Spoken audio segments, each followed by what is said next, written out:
Bueno, muchas gracias a todos por estar aquí. Yo también estoy abrumada, como decía mi amigo Fernando. Somos muchos, ¿no? Espero que disfrutéis de la charla. Es una chapa. La estaba repasando ahora y digo, uff, que me perdonen, porque es una chapa, ¿vale? Necesito mucha atención. Hay que fijarse en la forma de las letras, en la serifa, en el palo seco. O sea, por favor, os quiero ahí con vosotros, conmigo a tope, ¿vale? Yo estoy con vosotros ahí a tope, vosotros conmigo, porque es una charla chunga, ¿vale? Un poco, no es para esta hora, ¿vale? Pero bueno, intentaré que sea amena, aunque no tengo ningún chiste preparado ni nada, ¿no? Es bastante seria la charla. Me ha presentado muy bien mi amiga Ojaya. Me gustaría decir que soy embajadora de marca de Piensa Solutions, que es un proveedor de hosting especializado en WordPress con un plan gratuito. Que tengo un podcast desde hace ya más de 4 años con mi amigo Pablo Moratinos, que se llama Un billete a Chattanooga, y que también tenemos una academia online que se llama 3 Media School. Y si queréis apoyar la creación de contenido, pues que me sigáis en redes. Y venga, vamos a ello. Habréis visto el título de la charla, ¿no? Estas son las churras y estas son las merinas.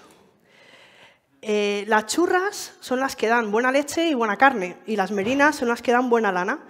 Entonces, los que saben de ganadería dicen, no mezcléis las churras con las merinas, ¿no? Pues se estropea la raza, ¿no? Entonces, para mantener la pureza, a nadie se le ocurre mezclar churras con merinas, ¿no? Y de ahí viene la expresión. Y también en el cole nos decían, ¿no? Cuando nos ponían los problemas de cálculo, decían, no mezcléis peras con manzanas, ¿no? Pues esto es lo mismo, ¿no? Hay cosas que no se pueden mezclar.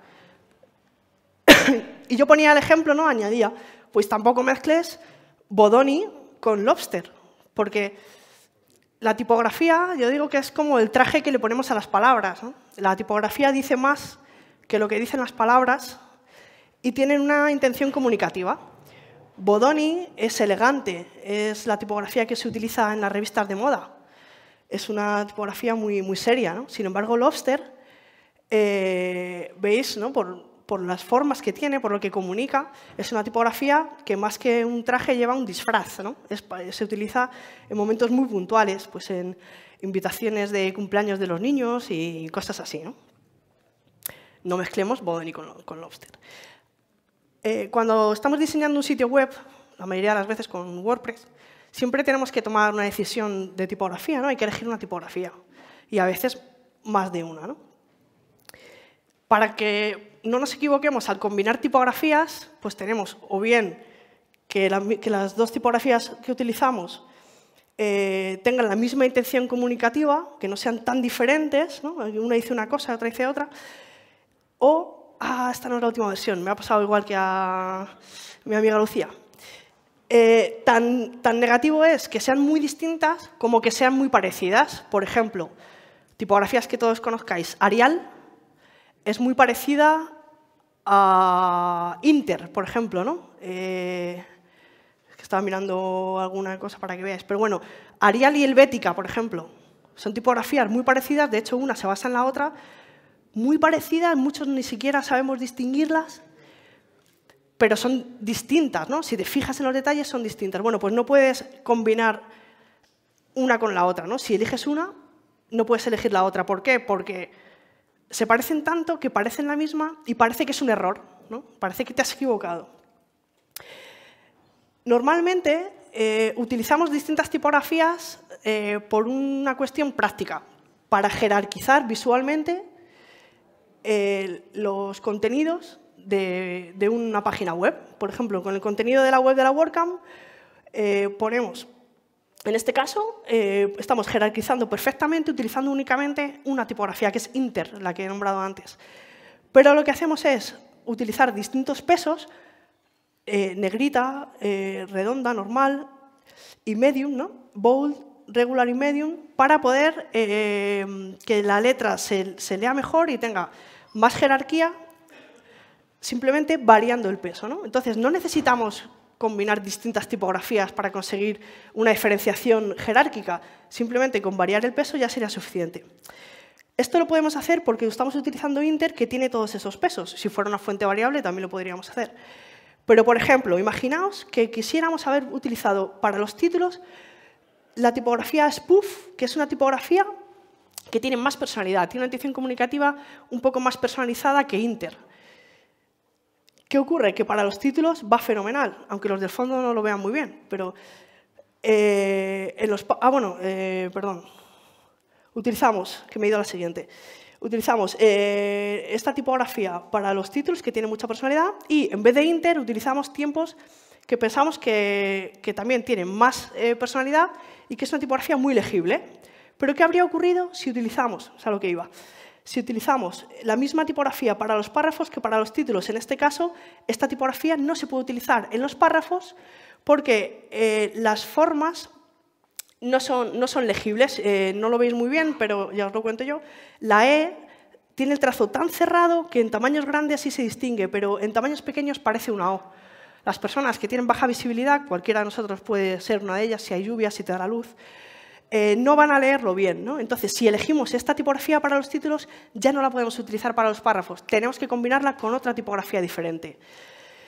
En este caso, fijaos, aquí se ve más claro.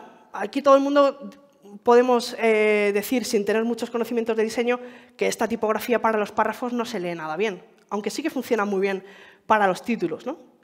En este caso diríamos, bueno, vamos a utilizar, por ejemplo, ABC, que es una tipografía que se utiliza para los niños en el cole, con Permanent Maker, que tiene la misma intención comunicativa y las formas combinan bastante bien. Y es mucho más legible que utilizar la de los títulos, ¿no? Ya veis un poco qué necesidades nos llevan a combinar tipografías. Hay otro caso en el que es una mala elección de tipografía y es cuando utilizamos para los títulos algunas tipografías que para los párrafos funcionan muy bien, son muy legibles, pero para los títulos no nos dicen nada, ¿no? Al tener tan poco contraste es muy sosa, ¿no? Aquí podríamos mejorar también. Otro caso, Playfair Display, es una tipografía que tiene mucha modulación, mucha diferencia de contraste en los trazos, que funciona para títulos, pero no funciona para párrafos. ¿Veis que de contraste, que casi se pierde la forma de la letra, no se lee nada bien? En este caso, pues podríamos utilizar esta otra tipografía, ¿no? Source Sans, que pega fenomenal con Playfair Display y que, sin embargo, se lee mucho mejor. Vale. Consejo. Primero, elegimos una tipografía, una para títulos, para párrafos, para texto funcional, y después elegimos la otra que va a combinar. No podemos elegir dos a la vez, sino que elegimos una, estamos seguros de que queremos esa, y después miramos a ver cuál puede combinar. Si vamos a hacer un cartel, un anuncio, queremos llamar mucho la atención, queremos comunicar algo con mucha personalidad, vamos a elegir primero los títulos. Si queremos que, sobre todo, se lea muy bien, vamos a elegir primero la tipografía para los párrafos. Y si queremos, por ejemplo, que es un producto, una interfaz, vamos a elegir primero el texto funcional, el texto que necesita leerse muy bien en los botones, en el pie de página, en los textos de llamada a la acción, que va a letra muy pequeñita y que se va a usar mucho en los menús, ¿no? Sobre todo en los productos. Y bueno, vamos a aprender ahora con 3 niveles de dificultad, trucos para saber si una tipografía combina bien con otra o no. El primer nivel, del que todos nos vamos a salir de aquí sabiéndolo, sin ningún problema, aunque no me estéis prestando mucha atención.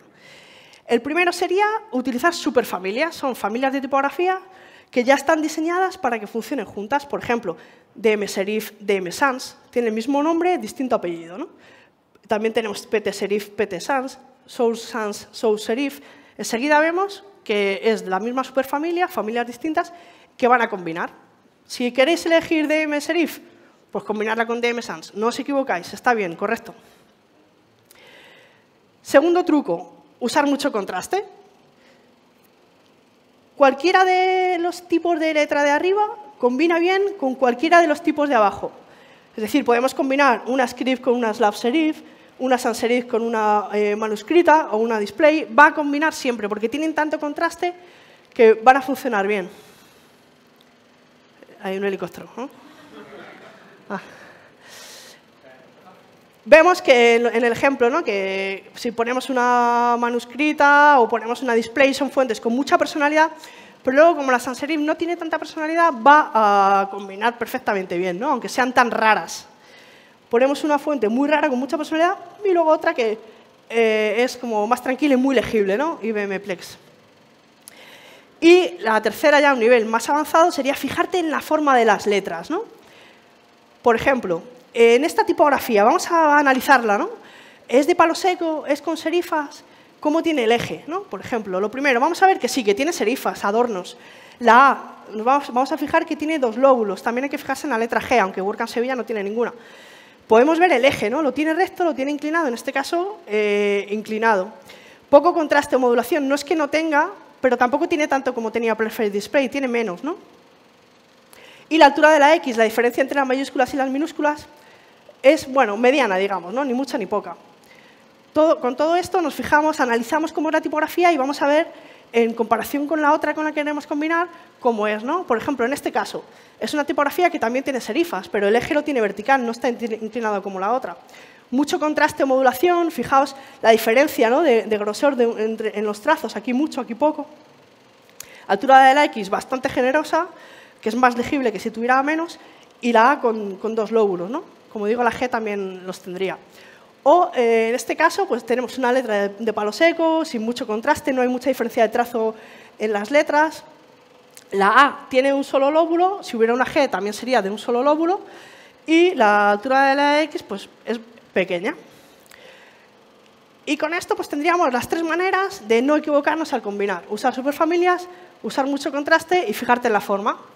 Hasta el año pasado yo era la manera en la que combinaba las tipografías.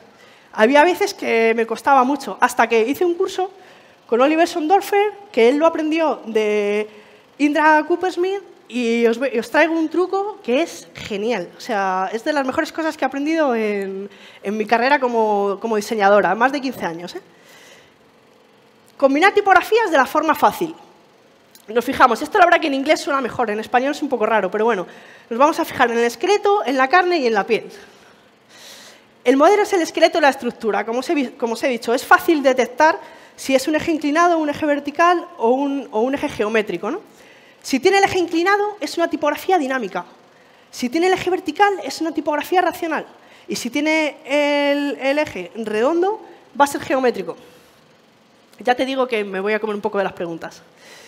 Perdona, nos vamos a fijar también, en este caso era una tipografía con serifas, esta es sin serifas, pero igualmente tiene eje también. Inclinado dinámico, vertical racional y monolineal, que no tiene mucho contraste, va a ser geométrico. Si tiene los trazos abiertos, va a ser siempre dinámico. Tiene los trazos cerrados, va a ser racional. Y si tiene trazos circulares, va a ser geométrico.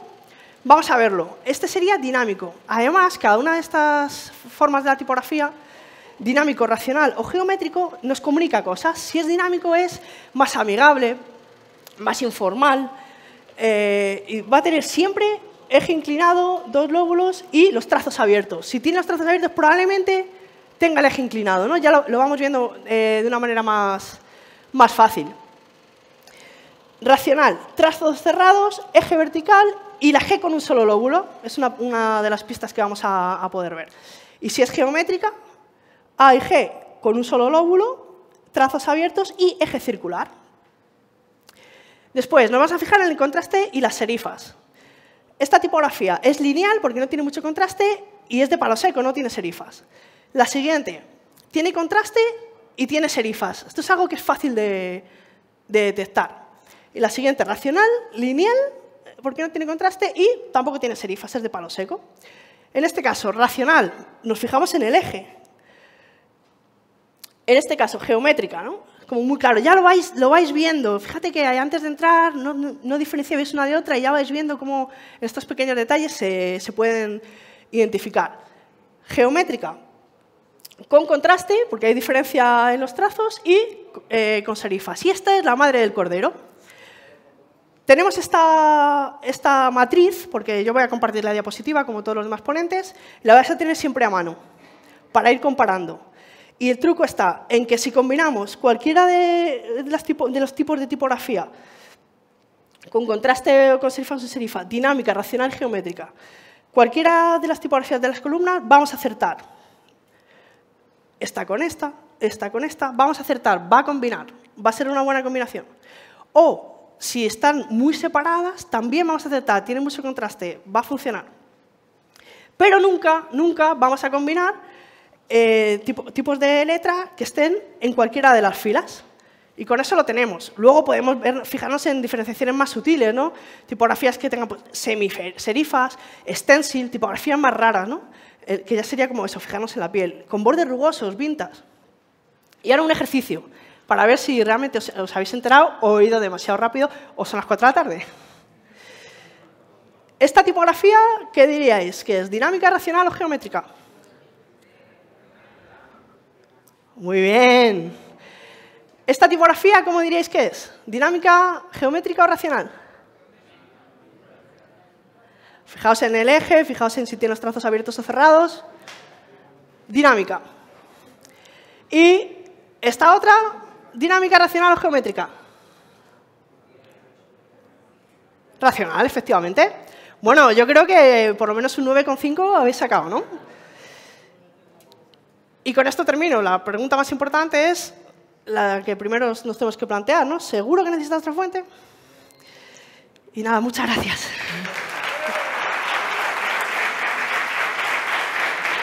¿Alguna preguntilla? ¿Da tiempo? ¿Sí? Bueno, me pasa un poco, pero me dicen por el pinganillo que da tiempo a una pregunta, ¿no?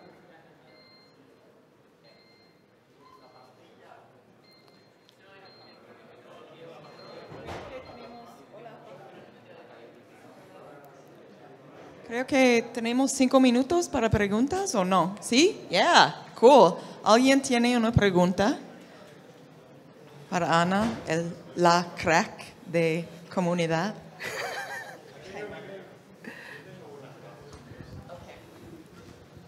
Buenas, Ana. Muchas gracias por tu charla. Muy entretenida. Aunque decías que era muy técnica, la verdad que ha sido súper entretenida. Bueno, gracias, Jaime. Para la gente que nos falta esa estudiar mucho más tipografía para entender bien tus charlas, sobre todo ver muchas charlas tuyas para entender sobre tipografía. A la hora de elegir una tipografía para un proyecto, normalmente de forma general sabes que hay 3, 4 que se suelen utilizar mucho. Hablamos de Poppin, hablamos de Montserrat y, bueno, o Arial. ¿Qué me puedes decir de esas tipografías? ¿Tú recomiendas, ves viable seguir utilizándolas? Por el contrario, información que se ve mucho por internet de diseñadoras y diseñadores dicen, por favor, no vayas a utilizar Poppin porque lo utiliza todo el mundo. ¿En qué casos sí, en qué casos no? Un poco para la gente que no tenemos ni idea. Sí, gracias por tu pregunta, Jaime. Muy buena, bien traída. Poppins es una tipografía que le pasa lo mismo que a la primera que he enseñado. No es accesible a tamaños pequeños. Se puede utilizar para títulos, para hacer un póster, pero si queremos diseñar párrafos, no es legible porque tiene los trazos muy cerrados y suele tener mucho grosor, con lo cual las formas se empastan, que se decía antes cuando se imprimía, y no se distinguen bien las OEs de las ES. No se debe utilizar para párrafos, solo se tiene que utilizar para títulos, ¿no? Poppins, concretamente. Se utiliza mucho, pero no es accesible para párrafos. Montserrat te había Montserrat, comentado que también es una que se suele utilizar muchísimo. Es legible, pero claro, se utiliza tanto que si te quieres para párrafos, bueno, pero es verdad que, claro, ya no te diferencias, ¿no? Es como, pero bueno, lo puedes utilizar. Es accesible. Y es legible. Montserrat es racional, geométrica, si no recuerdo mal. Lo puedes combinar con la propia Montserrat o con una que no tenga nada que ver, ¿no? Una Playfair Display, por ejemplo. Es una combinación que yo usaba mucho antes. Gracias, y gracias por tu charla. Y Arial es una copia mala de la helvética. No. Pero como son las más populares, que bueno, ya no tanto, ¿eh? Ya esa ni siquiera batalla, es popular. sí, sobre todo por Montserrat y Poppin, sabes que siempre hay esa batalla de, sí, oye, utilízala porque o no la utilices nunca, dependiendo de... Vale, muchas gracias. A ti. ¿Otra pregunta?